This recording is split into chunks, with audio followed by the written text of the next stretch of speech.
The Ukrainians are adapting to the challenge of having fewer and fewer available infantry. And so they have a really, really scarcely dense, sparsely populated front line, but with a growing set of UAV and artillery systems that they are using to plug those gaps. The Russians have transitioned from what they were doing, which is kind of large scale assaults, to infiltration of the line so that they could get behind the Ukrainians and collapse their positions that way over the summer.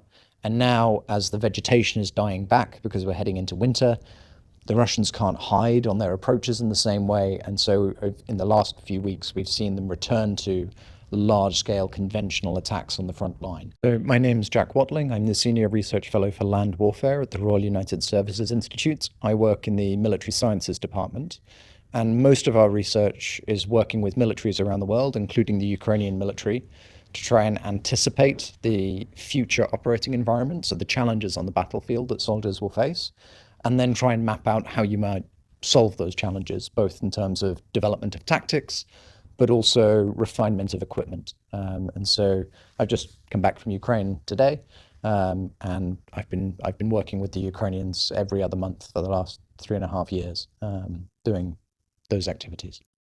On the one hand, a lot of the tactical challenges that have emerged in Ukraine were anticipated before this conflict. So they were written about before the conflict, but we hadn't seen them play out. And as is always the case, when you actually do something that was previously theoretical, you learn things that you didn't know before.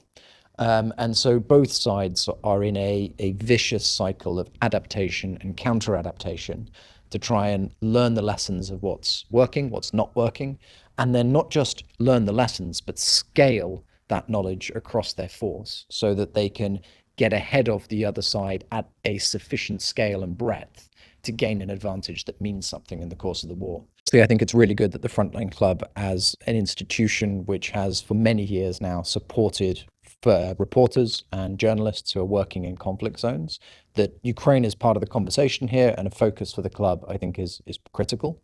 And the club also has played an important role in supporting and nurturing talent within the journalistic and particularly freelance community so that we can get good information. There aren't a huge number of reporters, to be honest, who are not Ukrainian. There are lots of good Ukrainian reporters, but non-Ukrainians, there are not that many working on the ground.